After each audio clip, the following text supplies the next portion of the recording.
ពាក្យសម្ដីពីរឃ្លាដែលគេស្ដាប់ហើយគួរឲ្យខ្លាចនិងលែងចង់ស្ដាប់ទៀតតើបងប្អូនដឹងទេពាក្យសម្ដីរបស់យើងអាចនិយាយឲ្យគេសើចអាចនិយាយឲ្យគេយំនិងជាពិសេសអាចនិយាយឲ្យគេខ្លាចបានឧទាហរណ៍ដូចជារឿងខ្មោចជាដើមយើងអាចនិយាយឲ្យគេខ្លាចតែគេនៅតែចង់ស្ដាប់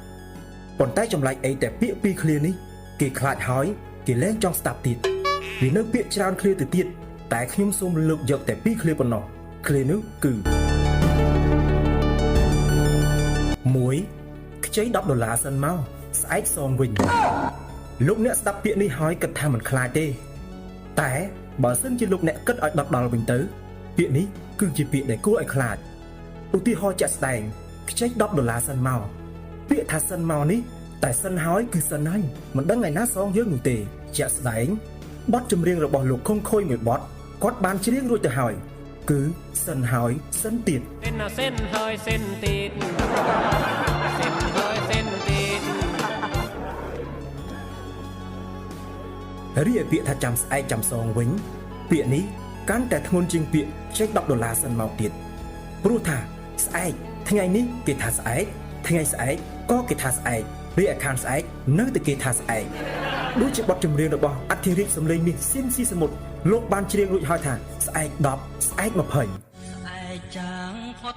ទៅនៅចាំស្អែកថ្មីស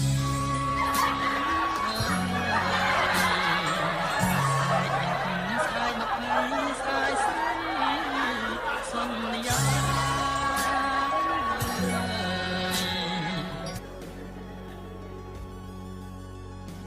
2ប្រសិនបើយើងឲ្យលុយអ្នកណាម្នាក់ខ្ចី